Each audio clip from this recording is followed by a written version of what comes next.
Well, welcome back to the podcast. My elite team, Kate, Guy, Tex, starting obviously with Kate, who's taken some time off from training because she's currently struggling with a very bad cold. So, Kate, how are you? No, it wasn't. It's not too bad, actually. It's a little bit of a run. I've been fine. It's been fine. So neck upwards, all good. Decrease Okay. some intensity, keep the body moving. You know how sometimes you feel better if you move rather than do nothing? Said everyone who's addicted to exercise. Yeah. I mean, the studies prove it. And most of them go, oh, yeah. I mean, I've got to keep moving, can't sit on the couch. Guy, how has Kate been? I mean, the usual. Every day she wakes up, she's like, no, I'm not sick. I'm like, no, you actually are. No, I'm not. I'm like, you are? No, I'm not. I'm like, okay, you're not. Fine. It's cool. I'm going to go train for 16 hours of the day. I'm like, yep, you do that. That's a good idea. You're a liar. Tex, big weekend, terrible swim splits on Saturday, but you would have been buoyed by the world record 1,500 meter in the pool. The German dude, absolutely crushed it. Yeah, I messaged it to Guy, and then we had a good laugh and realised we wouldn't make a single 50 metre. And then we worked out if we were wetsuited, running start, flippers and paddles, we might have it in the middle stages. Is it something like 50? Is it something like 58 or 59? What is it per 100? Oh, it's less. What did he go for? 14:24, I thought it was. So it's like... Yes. Yeah, 58, pretty much. Maybe.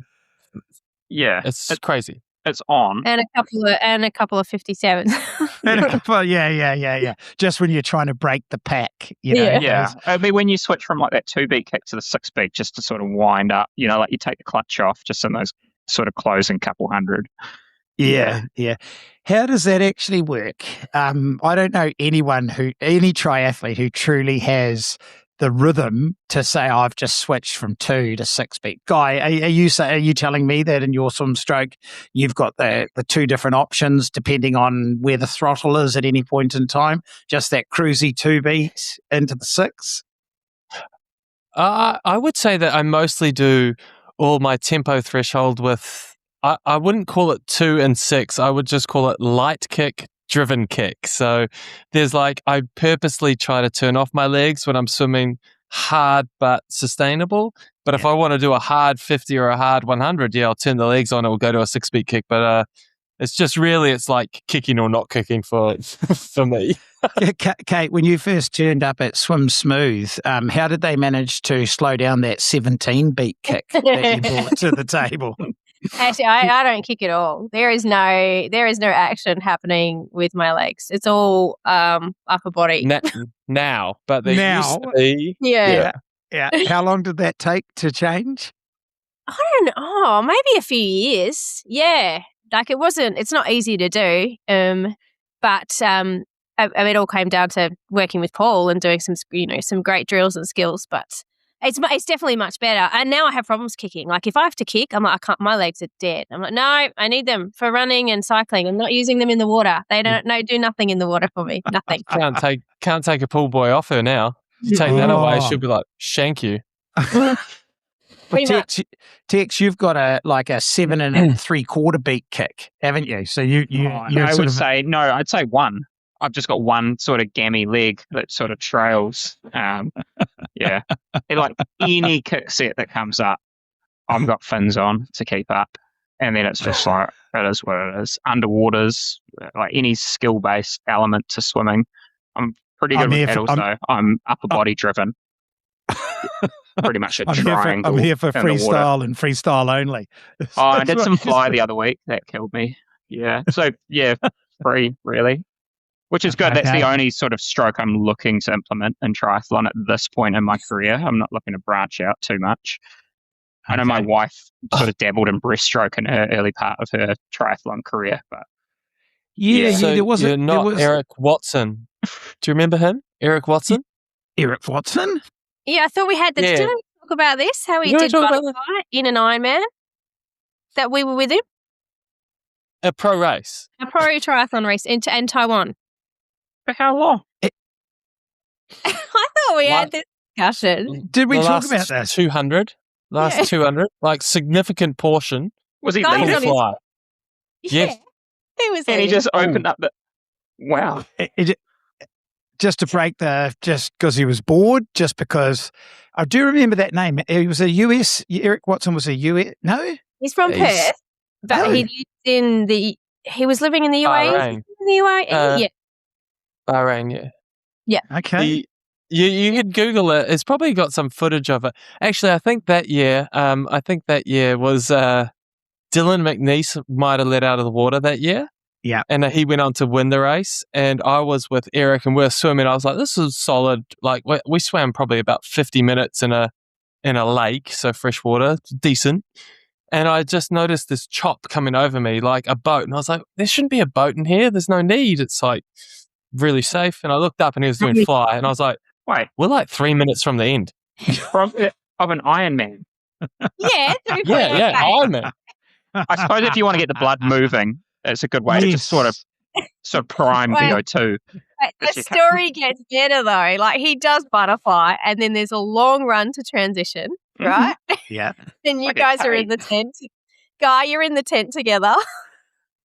I run into the tent and, you're running, you're taking off your wetsuit and you're getting down, you're getting ready. You have to run in. You had to run into the tent in this particular Ironman. I think it was a challenge, but maybe it was, I can't remember. We run into the tent and he's still fully in his wetsuit after 500 meters of running and just breathing. And he's just cheering for me. It's like, go guy, go get him. I was like, what is happening? I run out of the tent, still in the wetsuit. I was like, it's etched in my mind. It was great. He was there for the swim and the swim. He was just there for the swim. He carried on. He carried on. He did okay, but it was a very bizarre situation. I've not had too many of those in this swim. No. I've always wondered if someone could open up with that first 100 as fly. It'd be quite impressive. I think the takeout would be, pretty decent. Actually, that's a nice segue as well because we have an interview with Dani De Francesco later in the show, and she's an Australian-based dietitian and swam for Australia at a number of world champs. It was in the legendary Gold Coast swim squad with Grant Hackett and Sun Yang. Is it Sun Yang? Yeah, Sun Yang, the guy way back in the day. Didn't he get banned? I think he might have been close to a ban. Do we remember that or not? Don't remember that one. Okay. If I've thrown him under the bus, I apologise. And Jack, you're the swimming expert. I wouldn't have known how to swim at that point in my life. I still don't know now, but at that point, interest would have been. Okay, especially open water. Now, Dani comes on to the show later and to tell us a bit about her open water swimming career. And that elite swimming is just a different beast altogether, especially from a fueling perspective. So it'd be interesting to hear from Dani later in the podcast. Now, we better get back on track, team. Before we even talk about anything that happened over the course of the weekend, I have to remind our listeners, some of them have already entered to win the entry to the Noosa Triathlon, which we're very happy to be able to give away. Those people that are on our newsletter would have already been alerted to the fact that we have an entry to give away to the Noosa Triathlon. Okay, Guy, you must have done it. Like, how many times? Just once, as an age grouper. Wow. Over 20 years ago. Yeah. Wow. Guy? No. My brain must be getting really bad. I feel like I might have done it once, but I don't know if I've worked it or I've raced it. As a short course specialist like yourself, you've never been to Noosa. Not me. No, Well, short course. and the amount of drafting that goes on, Guy, that would be right up your alley.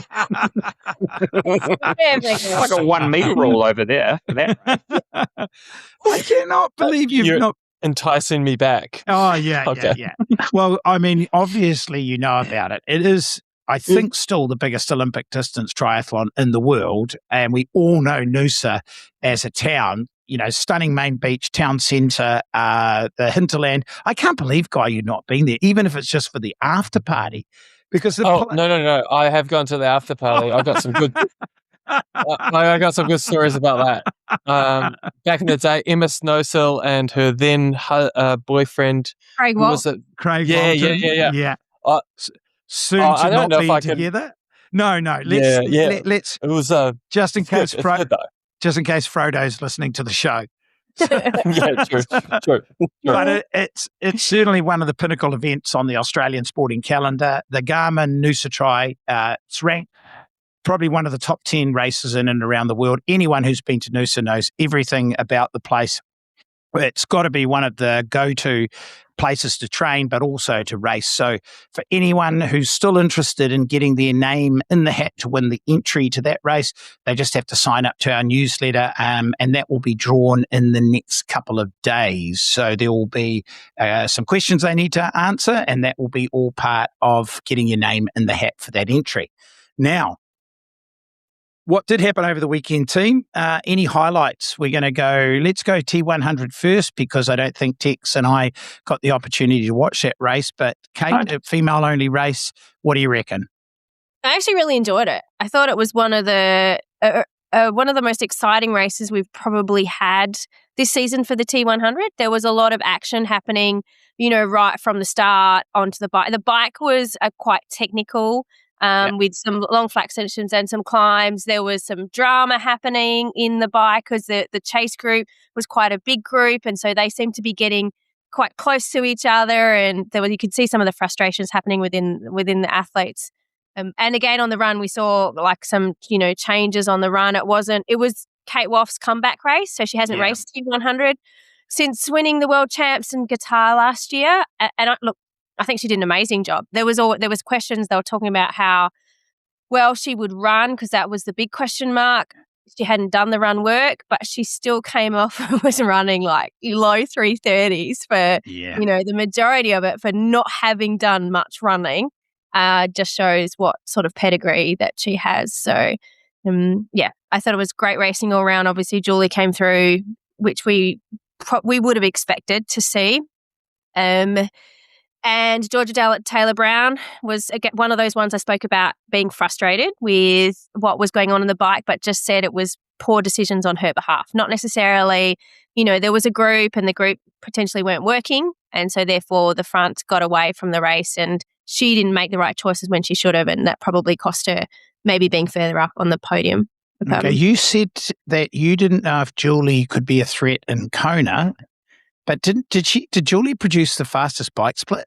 No, second, just behind Paula Finlay. Okay. But Paula that's Finlay at the bottom front of the race, yeah. Okay. But that's pretty decent bike prowess from Julie Duron as well, to be there or thereabouts, given we know how good a runner she is, because if Kate was running 3:30s, how quick was Julie Duron running?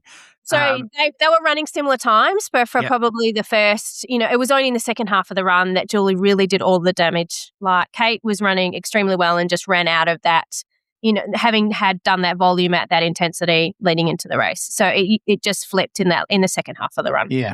I mean, we've talked about prize money and whether it gets paid or not. And I know that's been never the first thing and the quickest thing that the T100 has done in previous years. But I did look at the prize money that was on offer at that race, and even at 10th place, takes home 10,000 USD. There's been there's such a big gap between these races. I don't feel this series has got any momentum at all. They're just random races scattered around the calendar. But when you start to get towards the championship, the end of the season, you realize what they are racing for. And Julie Duron taking home like 50,000 USD, along with great points for the overall in the series. Certainly the place to be to make some money in that race, and let's just hope it gets paid out. Guy, you messaged something and saying about the overtaking and some of the bike dynamics. Do you have some thoughts? Yeah, it was interesting to watch, and I can see why Georgia was like, at the end when she interviewed, as Kate was saying, she was like, yeah, I made some poor decisions, but maybe she did, but you can get jostled back in that sort of, you got 45 seconds to pass and you got 20 meters, and this race was actually quite action-packed, so it had like 9 girls together. So if you got past, and at one point the camera's behind them and the commentator's like, oh, why aren't they getting penalties? And I was like, oh, dude, they've got 45 seconds and they've just happened to be all together. So it was all actually kind of legal. Yeah, there was some red flashing lights, but it was just the dynamic of the race, and the passing was taking quite a long time. And I think Georgia got caught back and the girls went off the front, and she's so many bikes back, having to wait for a bike to get in front of her before she can re-overtake. And I'm guessing, we didn't actually see it, but I'm guessing something like that happened, and then the gap's gone. She's like, well, I have to either go now or I wait and hope it comes back. And maybe she just hoped and that didn't work out for her. But yeah, it was interesting to watch, especially the first half. It looked kind of messy. A lot of overtaking, a lot of people coming into the red light and having to go around, and just that on repeat. It was, there was a lot. Good to get some exciting racing happening in that series as well. As I say, I didn't get to see it. Did it look like it was supported from the sidelines? Were there people out there? Yeah, I think so. It was held at the course is actually within the University of British Columbia, okay. So it's held in the university grounds. So it did look like at the where the run location was, because the run was like a 3K loop 6 times. Yeah. So which means that you got to see them a lot. Sure, there was some lapping going on, but they were able to explain that to you. So that created a really awesome atmosphere for the athletes. And Paula Finlay was saying, like, because she finished 4th. She had a fantastic race. She said she wasn't even sure if she was going to start, but she ended up having, she sort of had great legs in the end and had recovered well from the Ironman. But she said it was actually a relief for her to be down at the other end of the turnaround, because the crowd support was amazing, but it was so intense every single time she came through there. So being the one and only Canadian in the race. So I think they were like random people playing volleyball. There's like big beach volleyball, and volleyballs were like rolling across the run course. It just randomly, you see them. I'm like, so sometimes there were people, but I'm not sure they were there for the race. The finish line was busy though. Like it was on the hoardings in the finish line. You're like, that's actually a pretty awesome turnout. Like, and the backdrop, you have to say T100 always do that very well. They always have the finish line. Like you could see Vancouver City in the background, and it looks amazing. Yeah. It's true. Well, it's awesome for the T100. I mean, certainly, like I say, it just feels like it's so long between drinks that we get a dose of T100 racing that I don't feel the momentum's behind it like it is with the Pro Series. But yeah, it's great to hear. And like I say, it just didn't happen at a time that I could pick up, but I didn't get a chance to see the highlights. So it's awesome to hear that it seemed to have a bit of atmosphere, because I certainly think the series needs it. And we need to see those races that we've been talking about. And maybe this is one of the courses that will stay, the multi-lap, getting the athletes together at easier to cover from a TV perspective as well, and easier to get more people down on the ground to actually cheer them on. I think they did say it's renewed for next year. I think this is on the venue. 2027. Yeah, it is. Yeah. Well, actually, I'll say a big shout out for our favourite Czech race, Tex, on the calendar. That was a pretty awesome venue. Tough run course as well. Hradec-Kralove, 70.3. Great swim in the little canal in the town that hosts this particular race. Is really weird. You turned up, you wouldn't have believed it was where they were going to hold the swim, but it was so spectator friendly. Not so much on the bike course, you don't get to see the athletes so much, but the run course is honest. And Florian Anger, a name that has not won a race in a long period of time, and you go back 5 or 6 years, we thought he was going to, end up podiuming in Kona. He's been in the top 5 at the World Champs before in St. George. Had a couple of tough years, and I'm really thrilled for him, because I actually got to know Florian a little bit through podcasting and interviewing. He is an awesome guy, and it's just really good to see him back. Tex, that run course is not easy there, is it? No, it's kind of cross-country-esque, and that's why I messaged today. I was like, that's felt like he's obviously had some good races this year, and it felt like he was getting his consistency and like the mojo back. Because you're right, years ago we were like, this guy's the real deal. Like, he's knocking on the door, and then a few rough years, and that course particularly, and no one ran exceptionally quick, but you'd have to do a pretty phenomenal you'd have to be a pretty standout runner. Just the twists and turns, cobbled streets, changing terrain, grass, like through the park. And I think it was pretty hot. I still follow the race, and it said like additional water stations are being put out for the race to keep you cool and everything. It might have affected age groupers more. But I mean, the water temperature was still cold, still wetsuit, good flowing river. So still keep that race earmarked in our calendar, Bev. It's a wetsuit race. Yeah. Wetsuit race all the time. Happy days. Just change the river flow. We only do wetsuit races. But it was a great result for him across the course of the weekend. One of those races that we almost forgot that it was on, because in the Pro Ironman series, we obviously had the last opportunity to get some slots for Kona. It rolled relatively deep in the female field. And a few people will be very relieved in the men's field in Kalmar to pick up Kona slots. But let's talk about Laura Phillip. She was a hot favourite, Kate, going into, obviously, that race. And she did deliver. She broke the course record, still another low 250s marathon, strong bike ride. They questioned her beforehand to say, this is quite close. She's so selective in her racing, doesn't race often. And so, people were sort of saying, well, this is actually relatively close to Kona, but she seemed very confident that it wouldn't impact her. So did you get a chance to see that? I did get a chance to see some of it, yes. And look, I think she's just had a very different year to what she's had previously. So I think and so she's had to do things differently. And that means, she didn't race in Roth, so she wanted to get a good Ironman and a good race in her legs. And she's been building with every race. And this was the last and perfect opportunity. And look, she came off the bike with a massive lead. I think it was 6 minutes in the end. No one's running down 6 minutes. Well, she was riding within herself because she was hyping up the crowd. She was egging them on. So it's not like she's just pain-faced suffering on the bike trying to build the biggest lead possible and ride a 353. No, and the other thing that Guy brought up when we were talking about what the race was, it was a great performance, and it's the Laura Phillip of old is obviously back. So, watch out Kona.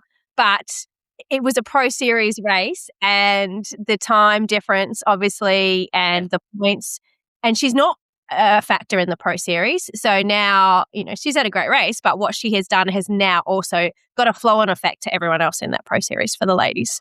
Okay. What is that flow-on effect, Kate? Because that's I haven't looked at it after all the results. Is that yours? You can tell us. Who? I don't know. I'm not up to date yet on that. Okay. Yeah, so it's taking away from the likes of the Jackie Herrings of this world and so forth, making their points a heck of a lot lower as a result of it. Mm-hmm. Yeah. Exactly. Yeah, random outlier influences there. I'm sure Kat Matthews and so forth are somewhere going, well done, Laura. Good, good stuff. The men certainly weren't soft pedaling, were they, Tex? No. Well, no, not really, are they? I think I know that course is particularly fast on the bike. Like, I know an age group of friend. You know him as well, and he rode close to 4 hours there. I think it can be done without crazy power. I think it's just the flow-on effect that we saw with not many. There's the standout runners that are actually riding within themselves, and there's the guys that are torching it, trying to go under 4, that are just absolutely paying the ultimate price for the bike. And I'm not talking just Robert Callan, obviously his bike split was awesome, but just the DNFs and the other people, the flow-on effects. As you look through the results, you're like, you've actually just ridden too hard. That's all it is. Yeah. Yeah. I thought it dropped off real quick. I thought that they had some obviously world-class people, but Trevor Foley is learning how to race outside of North America, sort of took his placid fatigue into that event. And Mark White was a little bit off Schomburg at the finish, who was bringing placid fatigue with him as well. But then it dropped off pretty sharply after that, mid to friend of the show, Andy Kruger, was only one behind Trevor Foley as well. So he'll be super happy with that. But there would be missed opportunities for a few people who, not so much about Kona qualifications, but just having a good performance in a Pro Series Ironman. So question to our run expert, Guy, Mm. Is Matt Hansen a torsional runner, or is he? What would you refer to Matt Hansen's run technique? Because I tell you what, outside of Blumenfeld, is he the most consistent and most dangerous iron distance runner going around at the moment? How many times is he going to be right on 2:30? Many times. He is actually a beast of a runner. And I think there's been quite a lot of articles, and he's had some slack. People give him slack about being not a pretty runner and all this. And he's not really justified himself too much. I think one of them I was reading, he just put up all his last Ironman splits, and he's like, yeah, how about you shut your mouth? You can say whatever you will. If someone just a random person off the street went and looked at this guy run, they'd be like, oh, he looks a bit odd when he runs. So I'm like, damn, he is fast. Yeah. It looks like there's a lot of energy getting burnt, but wow. If you're doing that and you're doing it that fast, hey man, just keep doing that. Because he leads, Tex, does he lead, I don't know if you're off the top of your head, but he leads the Pro Ironman series now. The way that Matt chooses his races and goes about. But he's done them all. He's done them all, yeah, exactly. Not in terms of he can't do any more unless he does. Yeah. He's not qualified for Nice, but he can't actually accumulate more unless he goes better than what his points are in Kona. Yeah. Which we saw last year. It's a way to hedge your bets early, get your name up on the board, and it means he'll, I'm sure, certainly finish within the top 10. Yeah, he's taking. So he'll get a good payday out of it. Yeah. Talking about paydays, is $5,000 in your account from last year's contender series from the PTO? I haven't even looked. The money's going out. I had to get a new hot water cylinder last week. That's been about exciting as it gets around this household. Not paid circle for back. Yeah, circle back to that one maybe another time. I feel like we do every second podcast. We come back around to this one. Good. It's good to. Okay. Anything else from those races that stood out to you guys across the weekend? Beckegaard's back. He's qualified. He got a Kona. He got his Kona slot. And Barnaby then. Yeah, Barnaby got his Kona slot. And you think from where Barnaby was at the Pro Series, when he won it, that first incarnation, then really was just buggered. It felt like last year, and so starting to sort of get the wheels turning and get a result that you kind of expected after a Pro Series overall victory. So and he got the Pro Series win that year, but he also performed in Kona.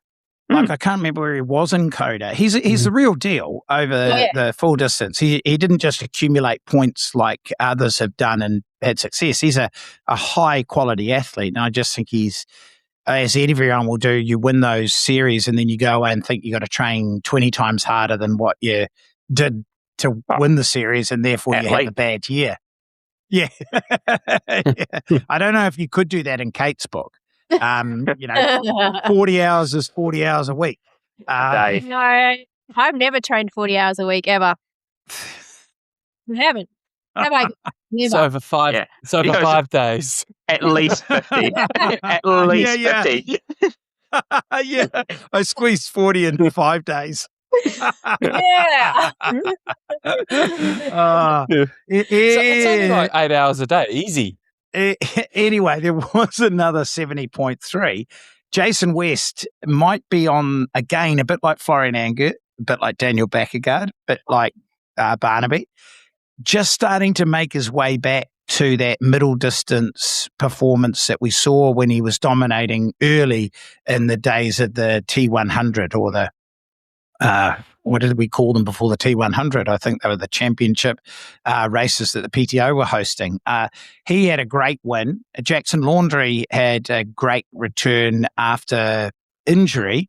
Lionel Sanders and Sam Long, are still going to be happy that they're, high up the pecking order, but weren't, in Sam Long's case, as dominant as what he was about a month ago when he last raced.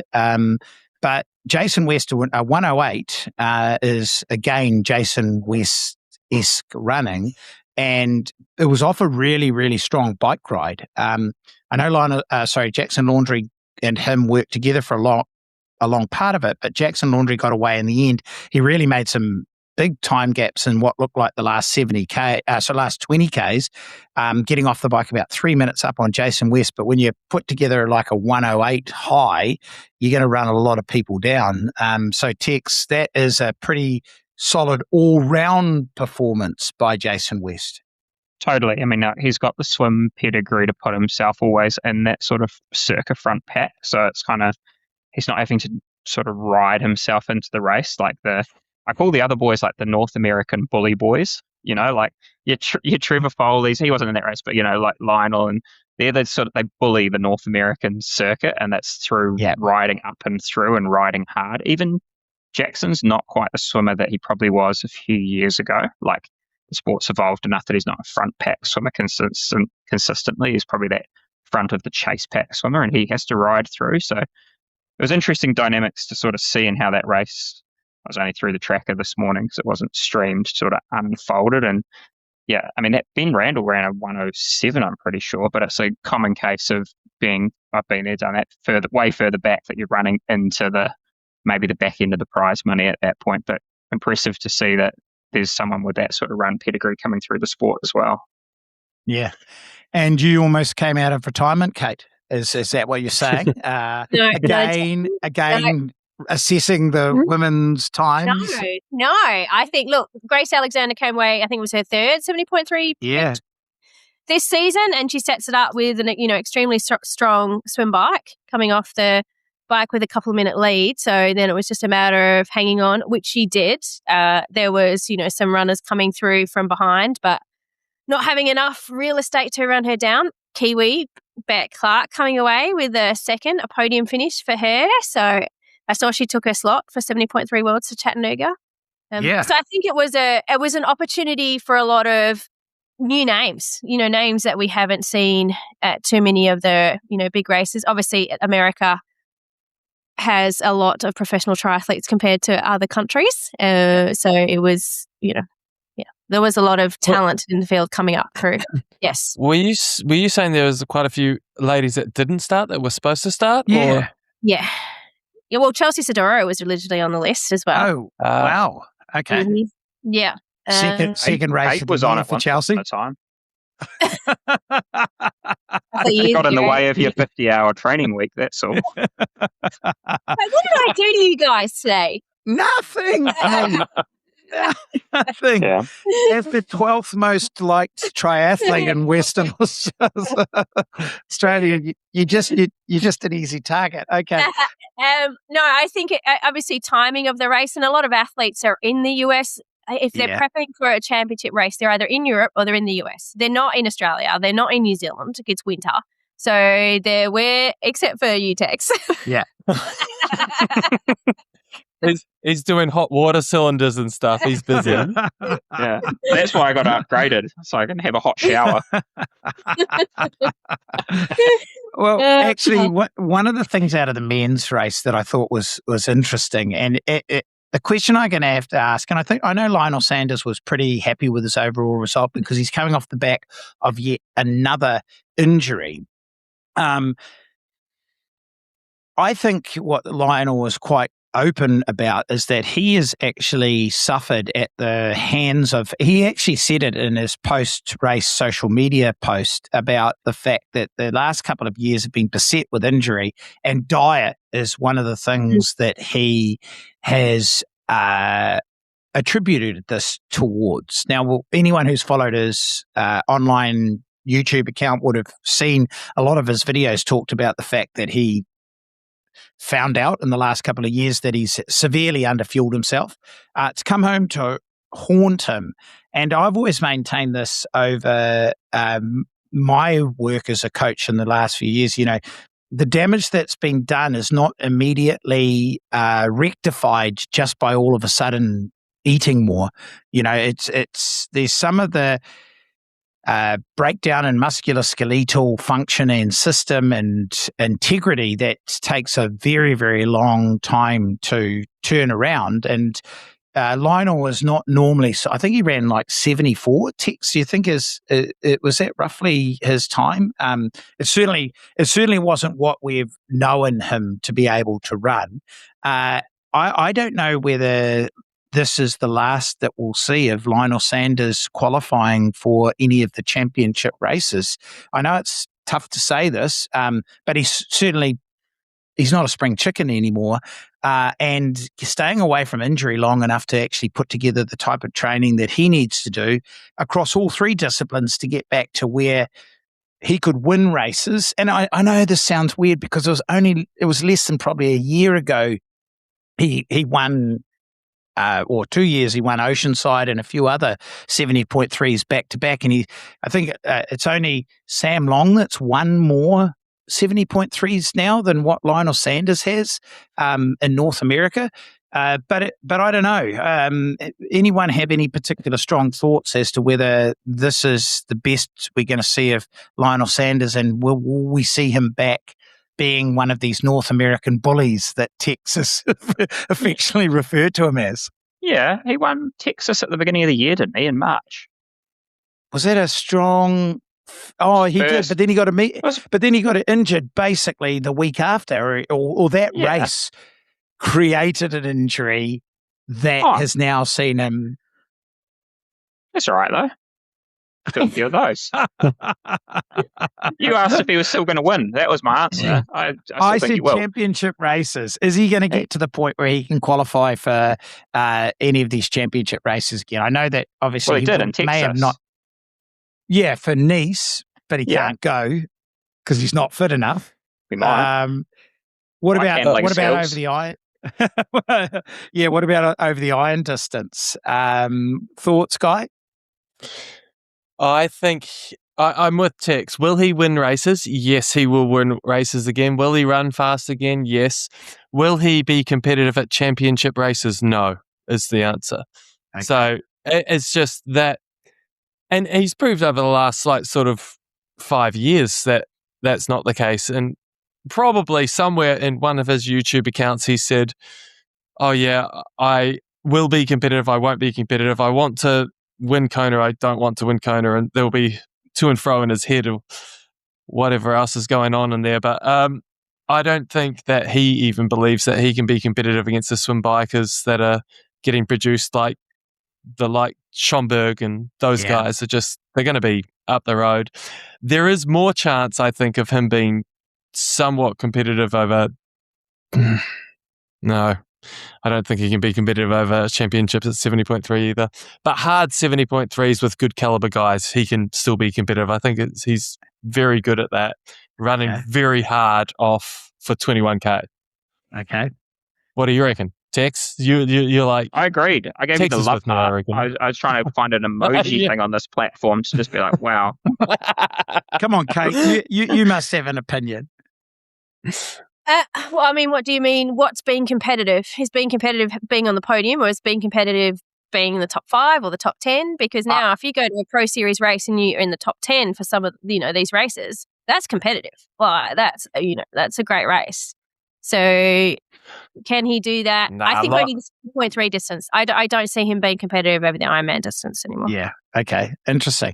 What about the fact that this last couple of years, these injuries, it goes from calf to bone to musculoskeletal to back and forth. I suspect it's a result of digging a significant nutritional hole that whilst he can still get out the door to train, anything below the waist is, I don't want to say, it's a house of cards as such, but he does seem to not be able to string consistent training together. And now he's back working with Mick Arleden.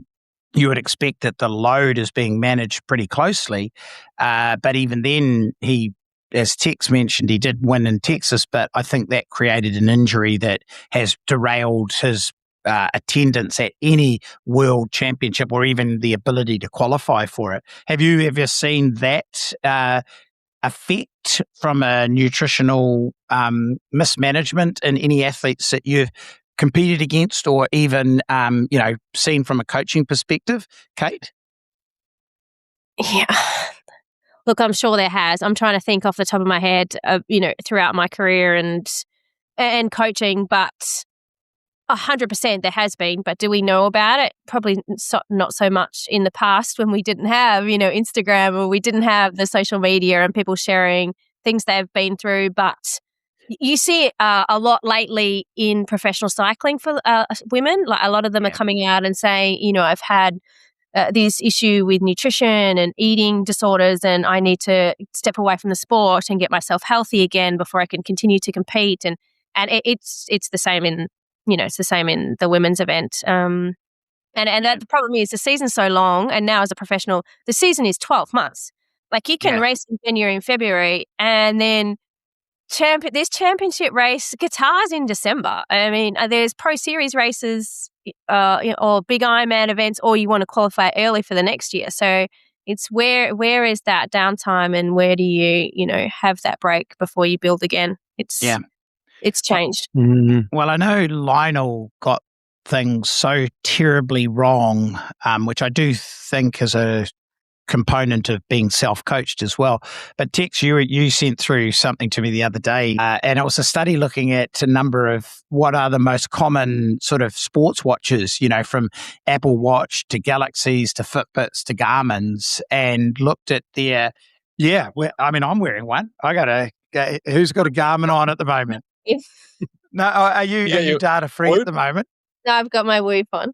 Whoop, okay, yeah. Oh, I wonder if our Whoop would stack up here.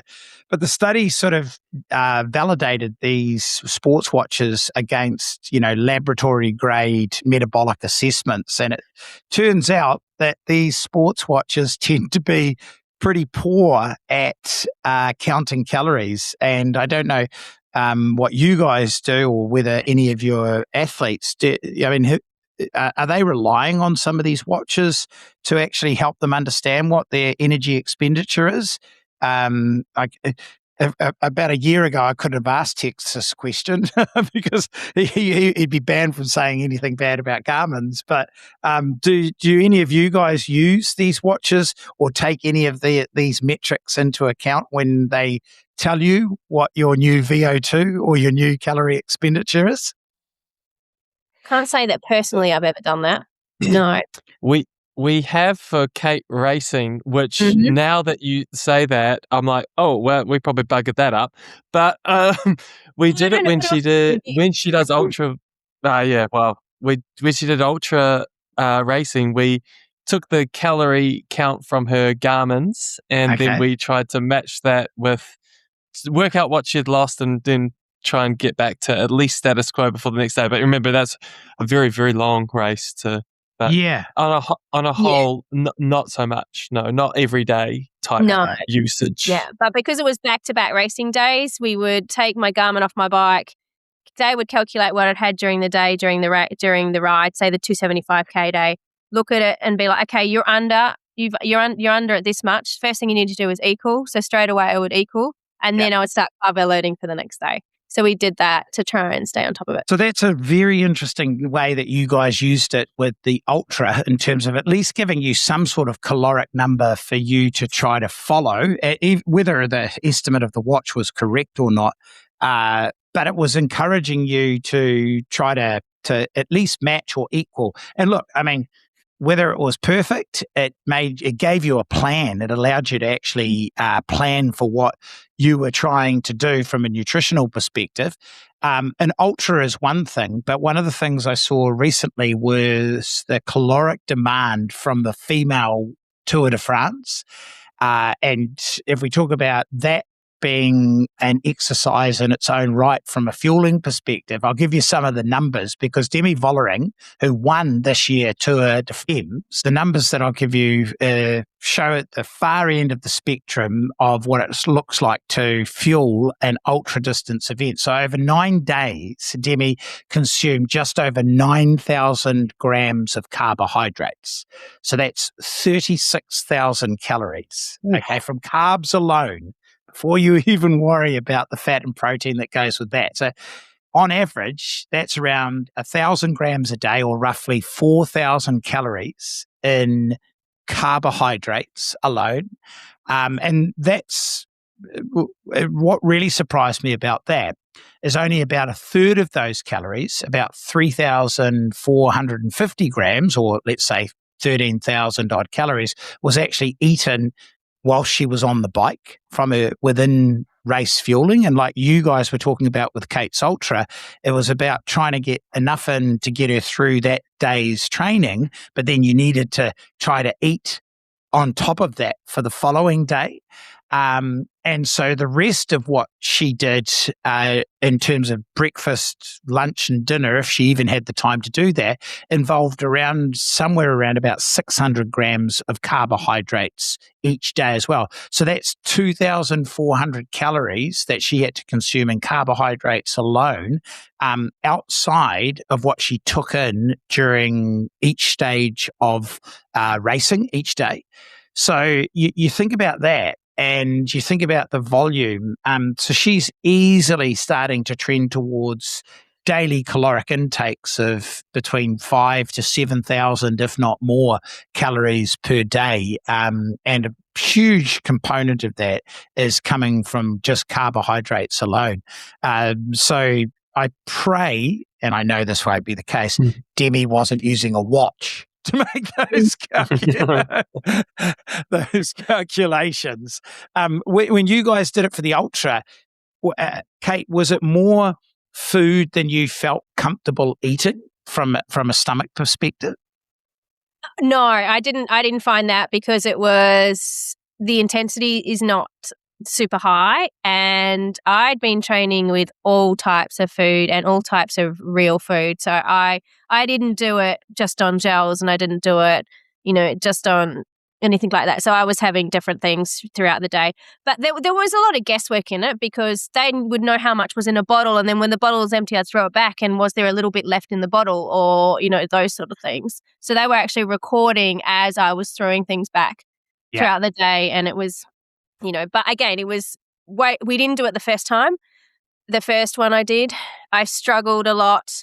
I did end up speaking to Hilary Biscay, former Ultraman world champion, and she said everyone underestimates how much you need to eat. And so then the second time we got on top of it and obviously learnt a lot from it. But I didn't have any problems during the event. When I had finished, eating to then just equal for the day, but then eating to carb load again, that became hard. It was like, you'd get to, I don't feel like eating anymore. Oh, but you have to run, 84 Ks the next day. Exactly. So even one of them in the morning on day 3, I had an apple pie and ice cream for breakfast. I did not feel like my normal, I'm like, I just need calories. What's it going to be? And Guy was in the fridge and he's like, we've got beautiful, give me apple pie and ice cream. That'll work. It was gutted, Guy. That was probably your breakfast. Yeah. It was. It was. But people, I mean, that's a more of an extreme end, Tour de France, Ultraman, and so forth. But even on training camps, athletes who are away doing way more than what they used to, and they just tend to think about what they've done rather than what's to come. Yes. Do you like that? Should I? Do you think I should copyright that? Do you think that's like a nutrition slogan going? That's your slogan.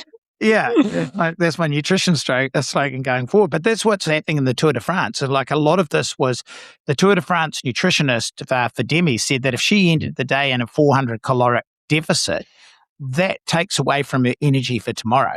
Like if she couldn't get in what she exactly in the same methods to your guys' approach, which was we're not just about trying to replace what's happened, we're trying to fuel for what's about to come, which is an expanded version of my copyright. If you see, it's just a little bit more words added in. Well, you can see it when they get it wrong because they're going out the back door so quick. Yeah, and Ultraman as well. Oh, yeah, that too. Yep. Yeah. Ultraman, but Mostly the cycling, you can see it because it's live on TV, and you see the lead cars towing cyclists back up that are looking like death. Yeah, well, in Tex's case, he has a beautiful skill. He's not only eating for the next day, he's actually putting in for 2 days in advance of that as well. So, I mean, it's a wonderful thing that you guys need to see in person the next time we get together in and around a race. He'll show you how to eat. But on that note, I did mention we had an interview with Dani De Francesco, who is a Gold Coast-based sports dietitian out of Brad Beer's Pogo Physiotherapy practice there on the Gold Coast. Everyone who follows sport closely enough will know Brad Beer does a fantastic amount of work with a lot of elite triathletes and runners around the world. And Dani has not only been an elite swimmer at, world-class level, she's also been a professional cyclist and has ridden the Tour de Femmes edition, recently retired from cycling and has been involved in triathlon as well, and has not only a professional knowledge in terms of the world of sports nutrition, but also from her own time as an athlete, and she continues to be an athlete. And since I conducted this interview, I think she's just fallen pregnant as well. So she's probably going to be taking a break from the athletic side of things for a while, but still working as a dietitian. So let's hear from Dani now. I'm very happy to be able to welcome to the podcast today Dani De Francesco. And I could normally probably say triathlete, cyclist, swimmer. I'd have one hat that I could actually plonk on you. But I don't know what I would say as your background. It seems to be a bit of everything, but welcome to the show. Thanks for having me, Bev. What do you call yourself these days? We've had a chat before we started recording, but you're a jack of all trades, aren't you? Yeah, I feel like I just have unfinished business in every sport. So at the moment, I'm currently calling myself a long course triathlete. Ah, okay. Only one long course triathlon under your belt, though. Yeah, exactly. Up T100 a month ago. Actually, well, that's how I first heard your name, although I think I'd seen it around at Noosa Tri and a few other bits and pieces, someone who follows the sport like I do. Whenever you got a little bit of coverage, people would say, well, not racing triathlon regularly, but has been an elite open water swimmer and a professional cyclist. So we would expect her to be part of the race at some point in time.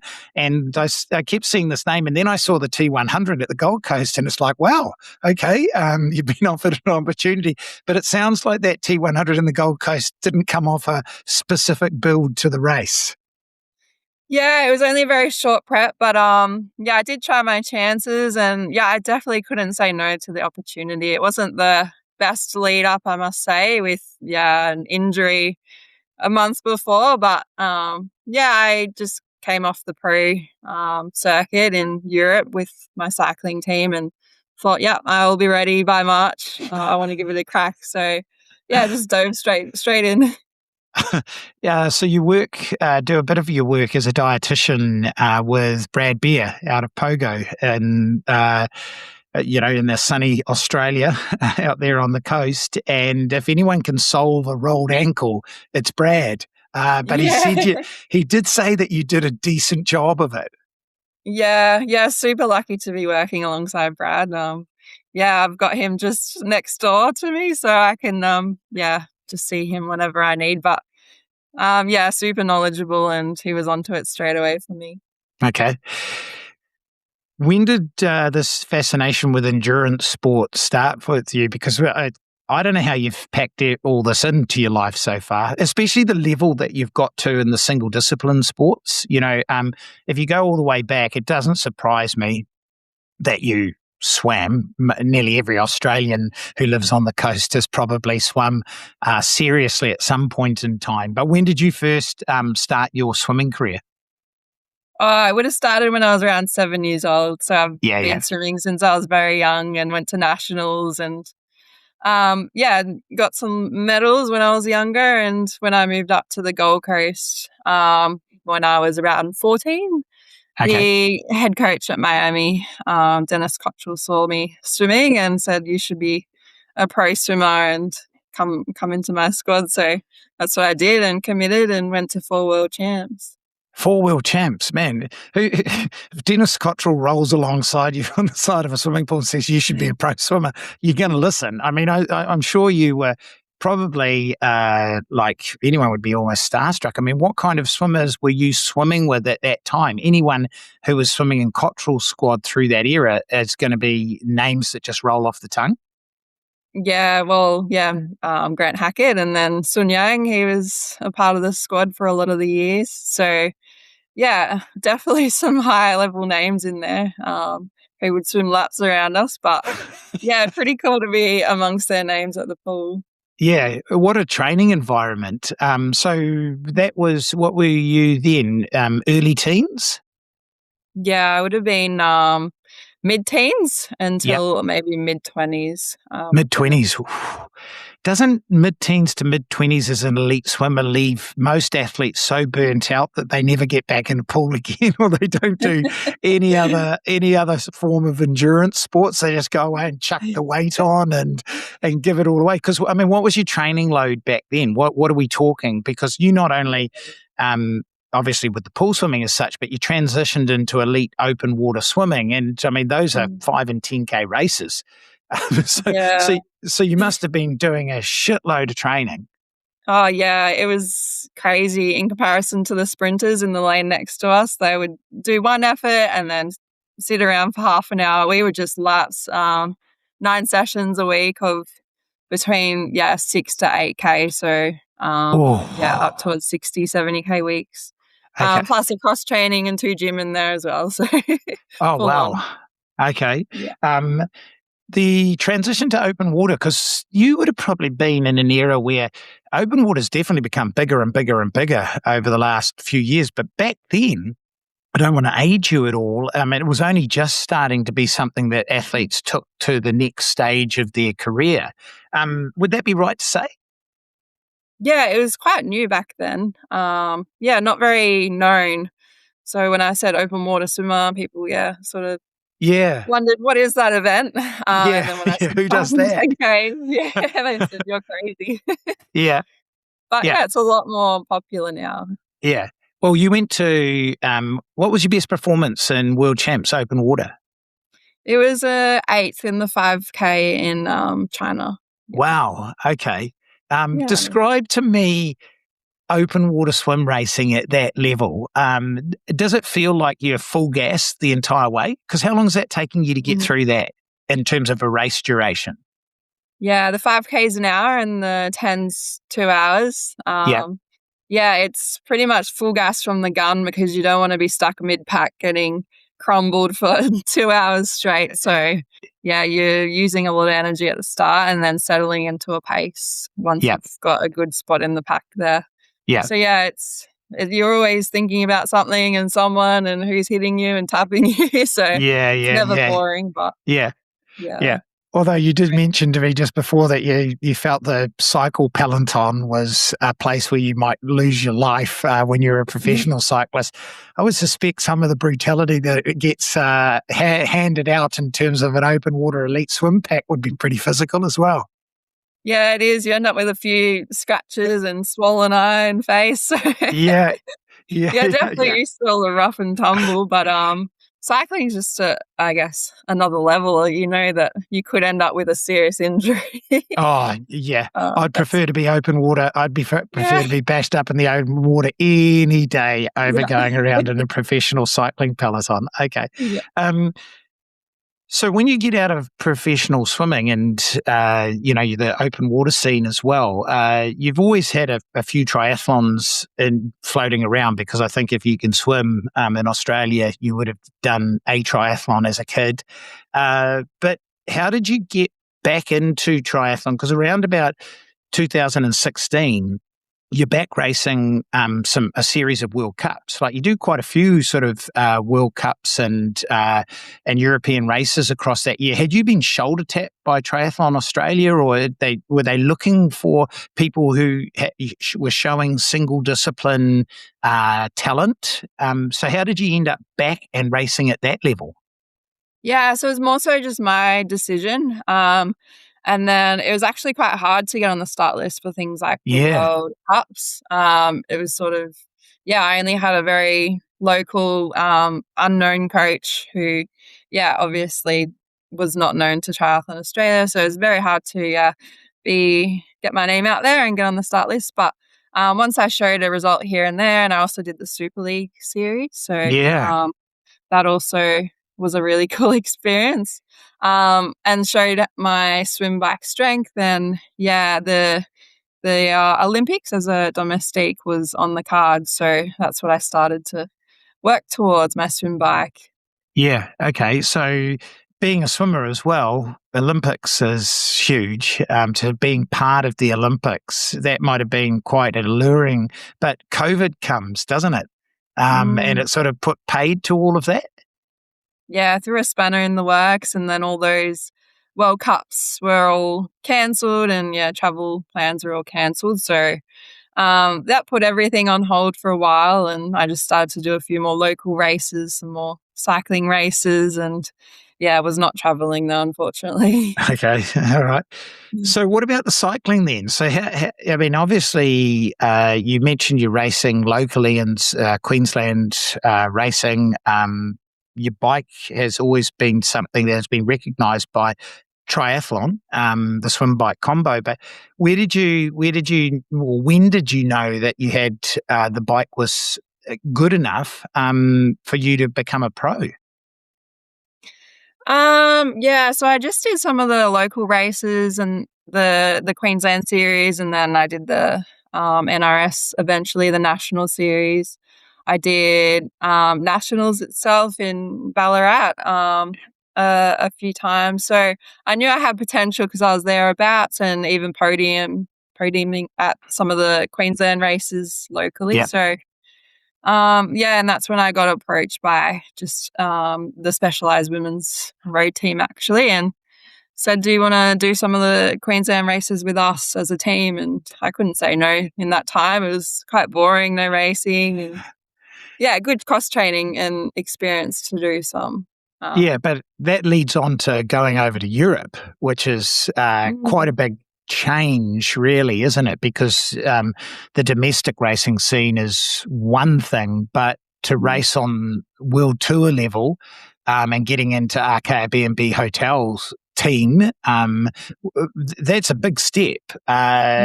What were the biggest challenges in going from racing domestically over into the world tour level? Yeah, it's a very big step up, a very big shock to the system. I did get a taste of it with ARA before I went to ZAF, which was the first stepping stone into the world tour. In Belgium, and Belgium racing is just flat and chaos. Obviously no hills to break up the bump, so you just barging with the girls next to you. So it's a huge step up. Positioning was a really big factor. In the bunch, if you're in a bad position, you're never going to win the race, and you can't rely on yourself staying upright. Everyone else must stay upright too. So if there's a girl willing to risk their life and coming down in the bunch, it also affects your race. So just stay out of all that chaos and be out the front. But just level wise, everyone's at the top level. So it's not like in Australia where there's all different levels. They're all at the top level already. So a lot harder to get a result over there.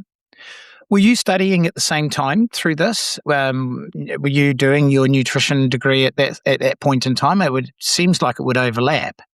I graduated in 2019, so I did extend my studies over a number of years because of my travels with the World Cups and the Open Water World Cups as well. So I did finish in 2019, so it did overlap with a lot of my swimming and triathlon career. And then through my cycling career, I've been a dietitian. Okay. That must have been challenging. Yeah. Talk to me about all of a sudden gaining a lot of this academic knowledge in and around nutrition, dietetics, and looking at what was happening at the coalface in these sports. So I would imagine that even the Australian swimming, when you were involved in that, did you think they had a really good feel for how important nutrition was for the athletes back then? I know they do now in all forms of swimming. Swimmers eat like 20 times more than anyone else. But what was swimming like for you back then from a fueling perspective based on, what you remember and then also the knowledge that you were gaining through your academic pursuits? Yeah, so my swimming career was very early on in my studies. So I was going through my own sort of health issues because of my fueling, unknowingly. Yep. So I really didn't learn about that side of things until later on in the degree, which, closer to 2019. So I went through a lot of illnesses through my swimming career. And when I did go back to triathlon in that short period, I did get a stress fracture as well. So paid for it myself. Menstrual cycle irregularities as well, which should have all been red flags to me, but I just wasn't quite through my degree enough. So the fueling was a really big thing with swimming because of the amount of Ks and everything that I was doing. Really easy to underfuel. And then later on in my degree, I did realize a switch flicked, and I thought, I can't keep going like this. I'm going to get another stress fracture. I'm not going to be able to last my full career. Might have fertility issues. So everything just started to make sense, and that light switched. And it was really obvious through my cycling career, watching my teammates, listening to the nutritionist that we had, who do you put that in inverted commas? Do you think the advice that you were getting for that nutritionist at the time wasn't solid advice? No, I was giving her advice and things, so yeah, I can see that. Do you think that it still surprises you to this day now that you can look at it from both lenses as to what you still see happening, even with all the education that's going on there? But if you think you've been involved in Australian swimming, Australian triathlon, and probably to a certain extent Australian cycling, at what point in any of those times did you feel that you were getting supported well with good nutrition information, or weren't you? Through my swimming career, I guess it was all very, it was not well researched like it is now, and I did not receive that much assistance or information with my fueling, so hence went down the route of so many illnesses and never probably reached my full potential in my swim career because of that. But as I progressed through, triathlon, that was all very much myself. They're doing a lot better these days, actually. So they got a lot more support, Triathlon Australia, which is great to see. But for myself back then, it was very do it all myself. And then through cycling, as I mentioned, just the team nutritionist that we had wasn't quite qualified enough. She ended up, leaving the team. But a lot of the top teams do have good dietitians and nutritionists these days, which is great to see. But you still do see a lot of underfueling, which is quite scary, mainly because they get a really great result and then it's sort of encouraged. They get this good bonus and then they just and everyone then turns around and says to themselves, it was weight related. It was the power to weight. Has to be the power to weight. I find that actually interesting, because I'm sure you reflect back on your athletic career and realise, like you mentioned before, where your swimming's concerned, probably there's a small element of frustration that you didn't know then what you know now, and how significantly that impacts development and performance, because you just have as much good training as you piece together, then you lose it all through illness or injury. Yeah, exactly. Yeah. It's quite frustrating. You just get to peak fitness and then I'd be messaging my coach, can't come in this week. I've Yeah. got the worst flu. So yeah, I wish I did know back then what I know now. And it's really rewarding helping my clients now. And helping them to avoid that situation. Yeah. Get the most out of their training. Yeah. Talking from a body composition perspective, I mean, you live, on the GC. It's important, body composition. It has nothing related to sports performance. It's, lean is seen as good. When did the penny drop for you that you can achieve both things by still fueling well, and also because of the volumes that these sports that you've been involved with will actually allow you to maintain what's seen as a socially acceptable body composition, but also a performance-oriented body composition?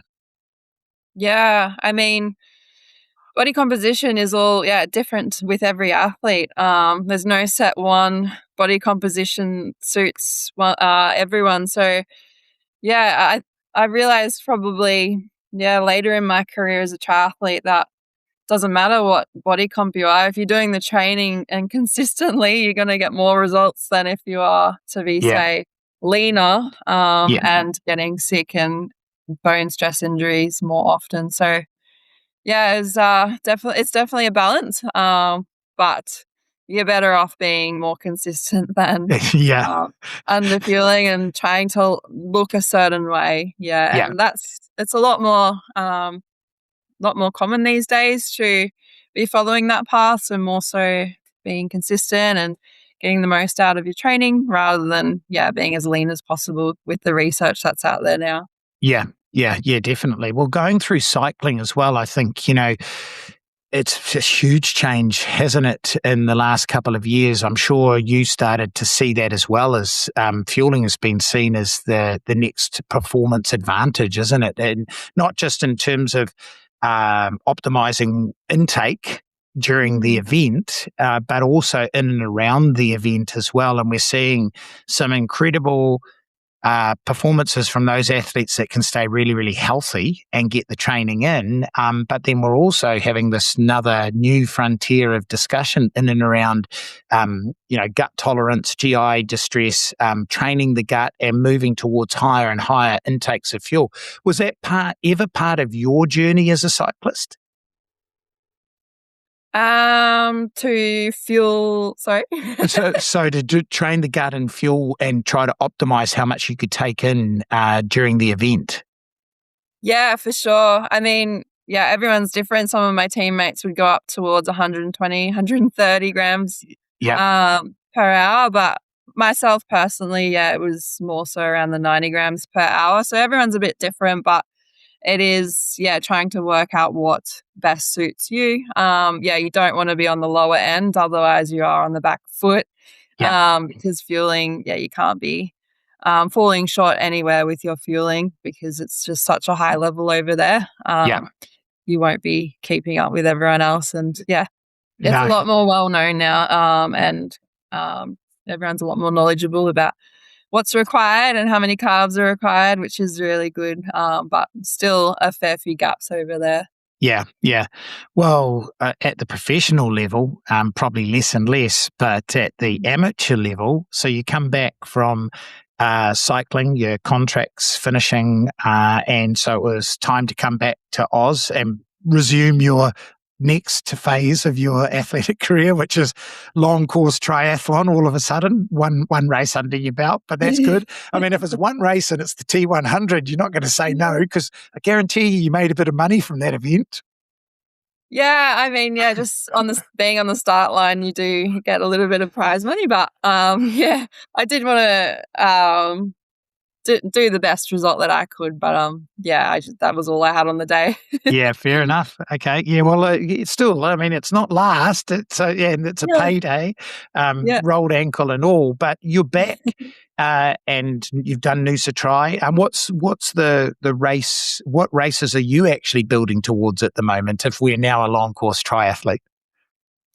Yeah, at the moment, I'm just focusing on my base. So back to basics, which I missed out on before I did T100. So yeah, just building a base, getting the body used to the running, and back in the pool again. So I'm not really focusing on any races in particular until later in the year, just to make sure that I'm not rushing anything, which is a lot different to my cycling career. Obviously, you didn't have a choice really to be on that start line, whether you were ready or not. So it's nice to have a say and input in my own racing and make sure I'm ready physically before I start another event.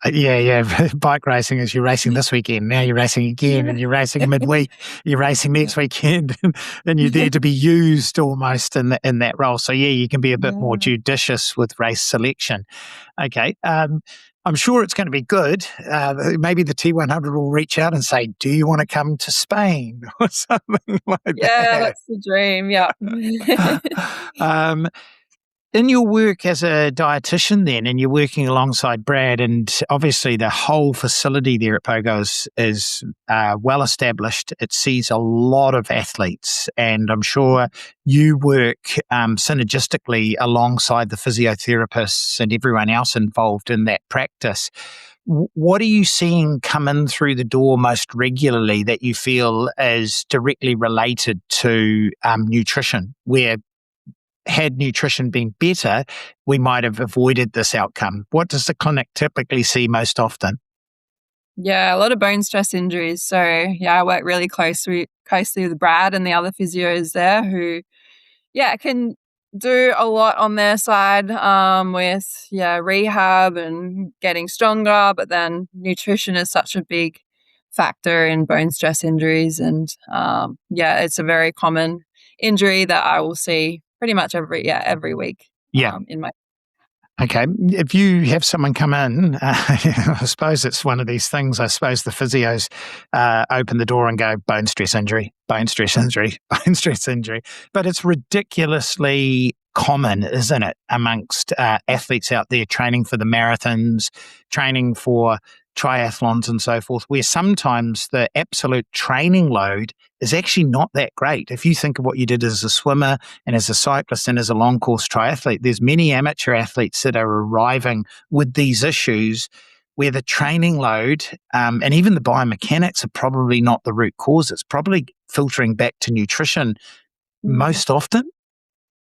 Yeah, definitely. They will always, well, not always, but people will often, look at their mechanics and that side of things first over nutrition. It's a very forgotten side of bone stress injuries. So, very common amongst the amateurs as well as professional triathletes, runners, all those impact sports. Yeah. And what are you doing in terms of trying to create change? Because I think in a lot of situations where sports nutritionists, dietitians are involved, that realization for the client that they're underfueling a little bit is one thing. Creating change and behavior change and consistent behavior change is the next challenge. Would I be right in saying that? Yeah, definitely. Yeah, counselling and education is a huge factor with creating change. Often I'll have to, maybe reach out to a psychologist and get their input and their assistance as well. So really making it a team effort to help the athlete to reach their full potential and to help in every aspect of their health. Yeah. Do you think it's something to do with the fact that appetite doesn't necessarily trend in a linear fashion with training load? So training load can jump up quite considerably, but we just don't get the requisite hunger associated with the amount of fuel that we need to take in. So it becomes a very much a skill and a practice to slowly integrate more fuel into your day. Yeah. A lot of the cases that I get are unintentional. They just don't realize how much is required, and appetite very low after training often. So that's a big gap usually in an athlete's day, which is the most important time as well to be recovering and repairing. And then often with a lot of athletes who are still working, just, full on through the day, often on your feet sometimes if they're, a tradie, using calories that way as well. So, usually it is unintentional, just not knowing how much is required and not having often the time in the day. So coming up with strategies to work around that. Yeah. And one of the things I always found quite interesting in speaking to nutritionists and dietitians over the years is that, the energy required to actually digest food is something that's underestimated as well. And so with athletes who need more food, the energy required to digest that food goes up there as well, which is why we're starting to see daily caloric volumes. We're talking thousands and thousands and thousands of calories for athletes that are training, 12 to 15 to 20 hours more a week. Yeah, there's various aspects that require calories. So our organs, our metabolic function, everything requires calories on top of that training. So it can be quite easy to fall short through the day, especially if you're requiring thousands of calories. It's just about trying to get that in however we can and the easiest way possible. Yeah. What do you typically do in an assessment of athletes? Is there anything that people could do at home that you suggest if they feel that they're falling short?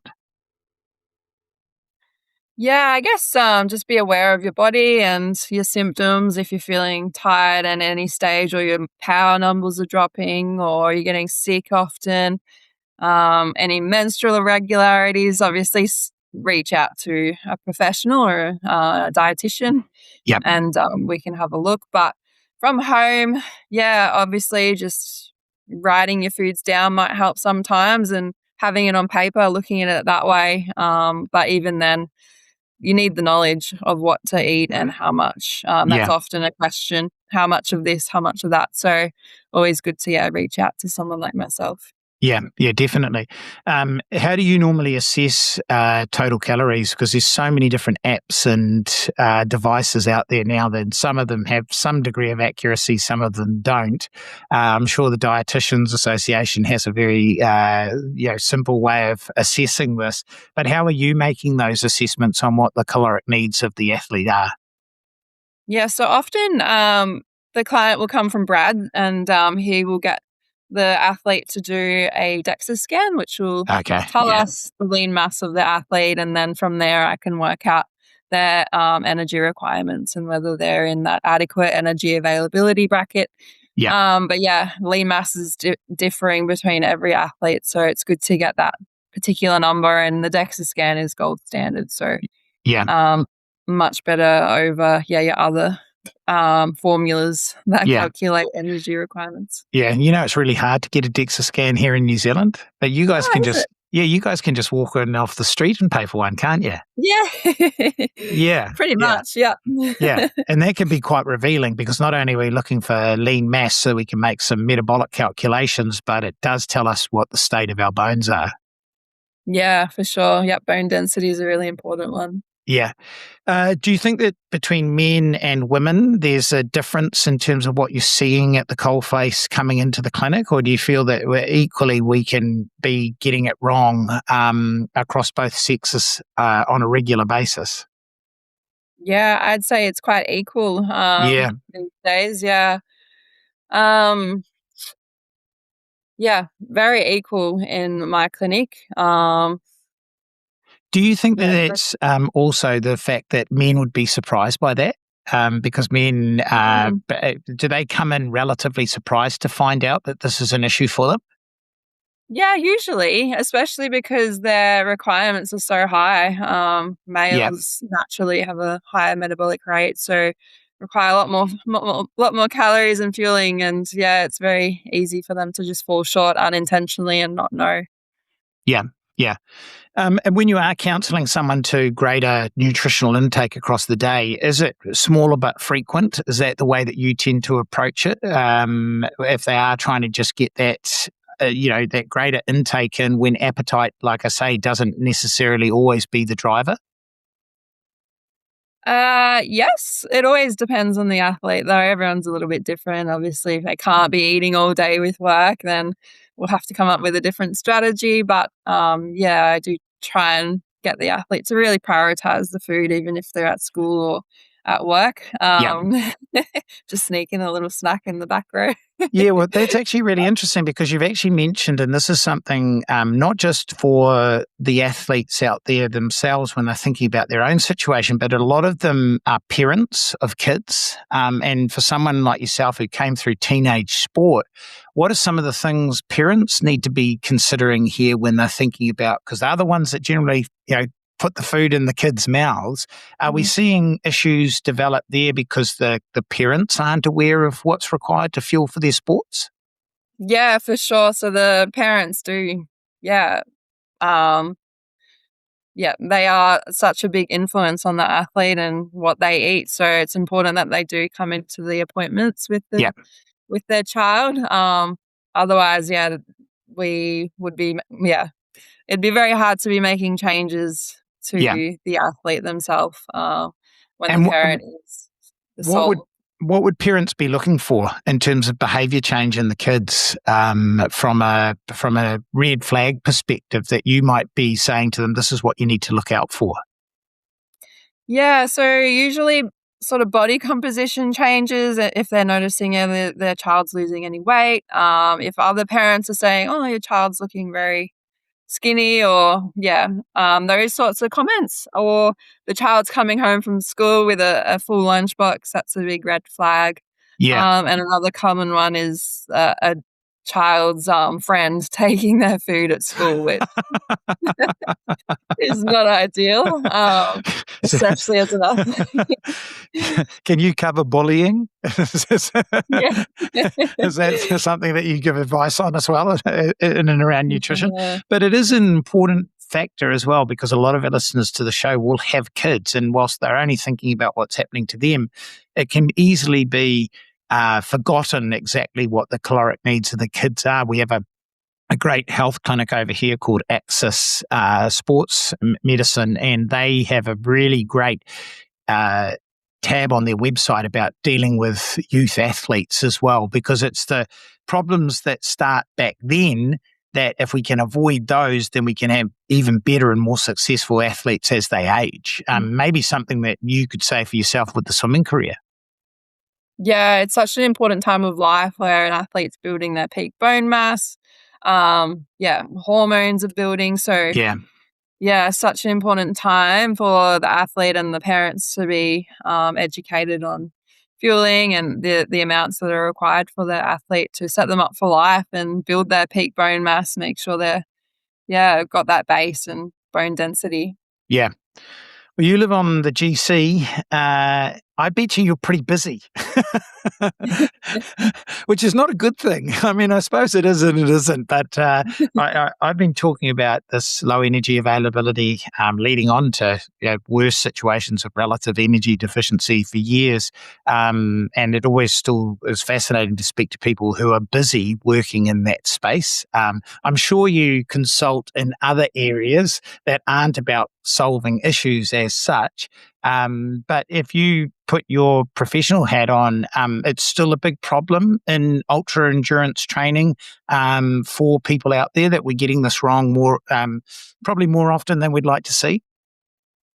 Yeah, definitely. Yeah, it's still an area that needs to be more talked about and more researched. So it's come a long way for sure, and athletes are a lot more knowledgeable of REDs and what it is, but it's just about doing it as well. Some people don't realize how much and what is required. So very common, and as I said, it's majority of my client base. So number one injury.